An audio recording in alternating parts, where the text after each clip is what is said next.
Assalamualaikum warahmatullahi wabarakatuh. Salam sejahtera kepada para pendengar yang dirahmati dan diridhoi Allah Subhanahu wa Ta'ala. Pada kesempatan kali ini, Alawiyin Story akan membagikan sebuah kisah.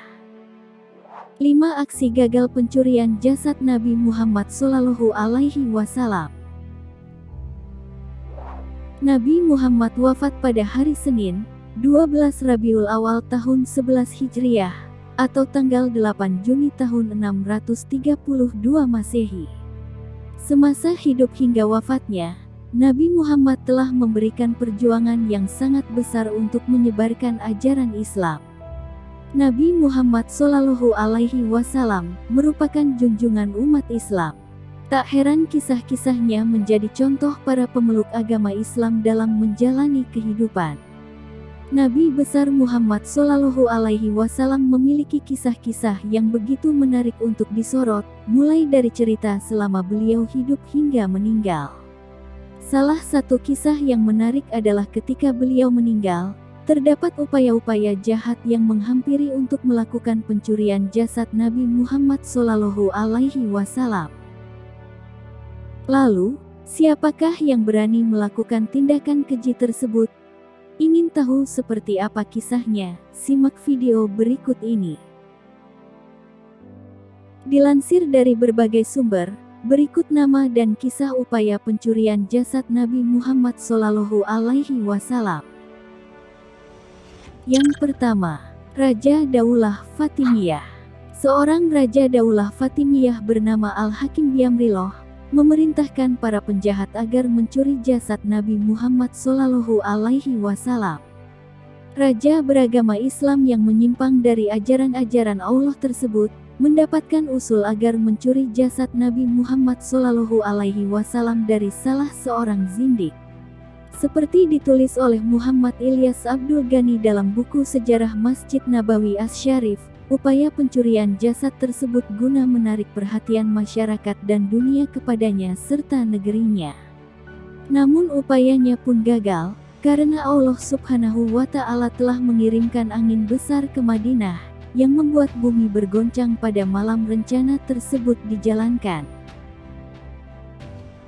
Yang kedua, masih pada masa Al-Hakim Biamrillah Al-Ubaidi. Mendapat kegagalan pada kesempatannya yang pertama, sang raja masih berusaha untuk mencuri jasad Nabi Muhammad Shallallahu Alaihi Wasallam. Sang raja kemudian menyuruh pasukannya untuk membuat terowongan dengan menggali tanah, menuju ke makam Nabi Muhammad Shallallahu Alaihi Wasallam dan mencuri jasadnya. Akan tetapi keajaiban lagi-lagi terjadi. Terdengar suara menyeru di tengah-tengah masyarakat Madinah. Nabi kalian akan digali kuburnya. Masyarakat pun kemudian melakukan penyelidikan, dan mendapati utusan Al-Hakim Biamrillah tengah menggali terowongan di dekat Masjid Nabawi. Mereka kemudian dihukum dan dibunuh. Yang ketiga, penguasa Eropa tahun 1164 Masehi atau 557 Hijriah. Ditulis oleh sejarawan Ali Hafiz dalam kitab Fusul min Tarikhi Al-Madinah Al-Munawwaroh. Ketika itu, masa perang salib membuat keadaan umat Islam melemah, dan para penguasa Eropa sepakat untuk mencuri jasad Nabi Muhammad Shallallahu Alaihi Wasallam. Sebanyak 2 orang utusan penguasa Eropa menyamar ketika musim haji untuk mencuri jasad sang Nabi. Sama seperti prajurit Al-Hakim, mereka juga menggali lubang dari dalam kamar yang disewa menuju makam Rasulullah Shallallahu Alaihi Wasallam. Dengan izin Allah, aksi itu pun kembali gagal. Pertolongan Allah Subhanahu wa Ta'ala hadir melalui seorang hambanya yang soleh, yakni Sultan penguasa Mesir dan Suriah yang bernama Sultan Nuruddin Mahmud bin Zanki. Sultan Mahmud bermimpi bertemu dengan Rasulullah. Dalam mimpi tersebut, ia juga ditunjukkan 2 wajah orang Eropa tersebut. Lalu, Rasulullah berkata, "Wahai Mahmud, tolonglah aku dari 2 orang ini." Singkat cerita, mimpi yang sama datang sampai ketiga kalinya. Karena merasa ada yang janggal, keesokan paginya, ia bercerita kepada para menterinya perihal mimpi tersebut.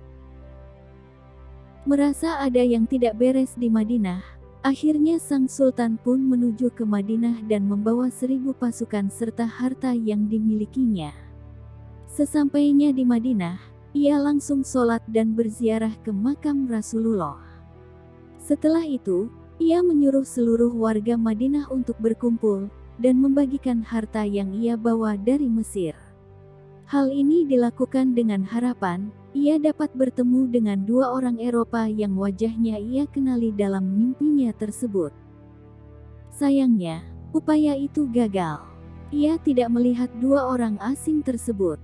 Sang sultan pun akhirnya bertanya, apakah ada yang belum mendapatkan hadiah? Salah satu penduduk di sana pun menjawab bahwa ada 2 orang jamaah haji yang belum mendapatkannya. Penduduk itu menceritakan bahwa 2 orang asing itu saleh dan kaya, sehingga mereka dianggap tidak perlu mendapatkan hadiah atau sedekah. Mendengar hal itu, Sultan Mahmud memerintahkan agar kedua orang itu menghadap dirinya.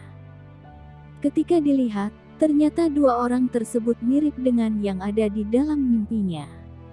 Keduanya pun diinterogasi. Awalnya, mereka mengaku sebagai peziarah Muslim. Namun, jawabannya terdengar tidak yakin dan berbelit-belit. Hingga keduanya dibawa ke sebuah ruangan. Dan setelah diperiksa, ternyata keduanya belum dihitan.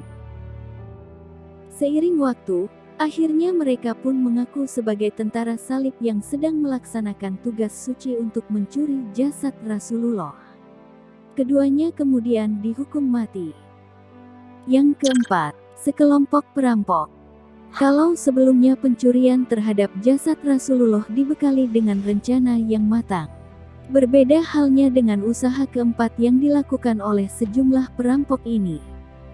Saat itu, sejumlah orang tersebut tengah mencuri dan merampok khalifah jamaah haji. Entah apa yang ada di pikirannya, tetapi kemudian mereka bertekad untuk menggali makam Rasulullah.